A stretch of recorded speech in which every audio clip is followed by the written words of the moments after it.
So let's talk about 5 things I wish I knew when buying heavy distressed properties out of state. Number one thing I learned from buying heavy distressed properties out of state is that local pricing with contractors is not the same everywhere.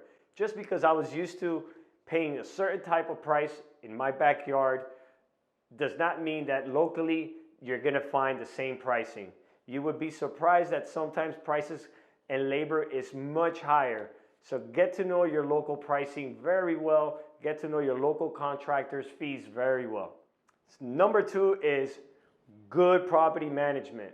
Just because you're used to self-managing and you're trying to cut corners and want to find a small management company or hire a friend and family that lives locally to oversee your property, that could not end well for you. Hire good experts, experience, especially when you're first getting into a market.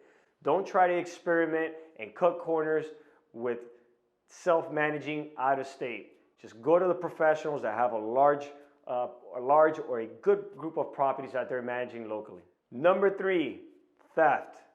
When you're investing out of state in heavy distressed properties, you got to make sure that your deal size is good, because if you're buying properties where you're doing a heavy lift and you're not securing your property and you don't have security in your property, they're gonna steal from you. It happens. A property sitting with thousands of dollars of materials inside is a temptation.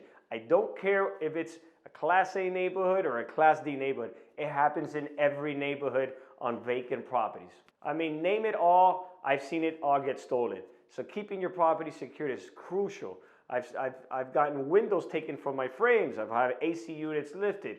So copper's being stolen. So it doesn't matter where it's at, what type of property, what neighborhood. Keeping your property secure, finding a way to secure your asset while you're going through heavy renovations is crucial.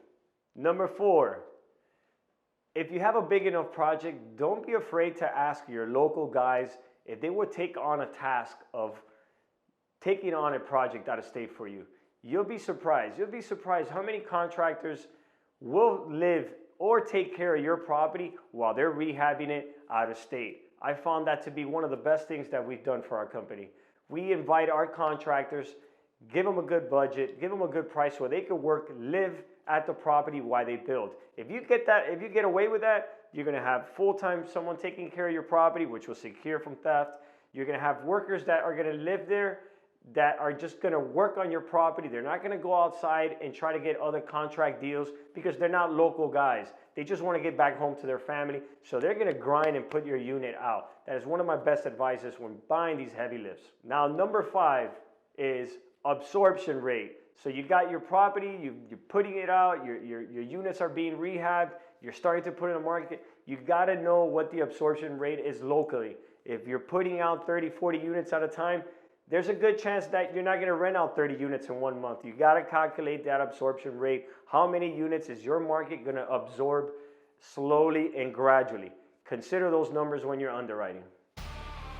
If you're interested about learning more about multifamily and things that we talk about here, just give me a call, reach out to me. Let's chat, quick conversation. Let me help you underwrite your deal.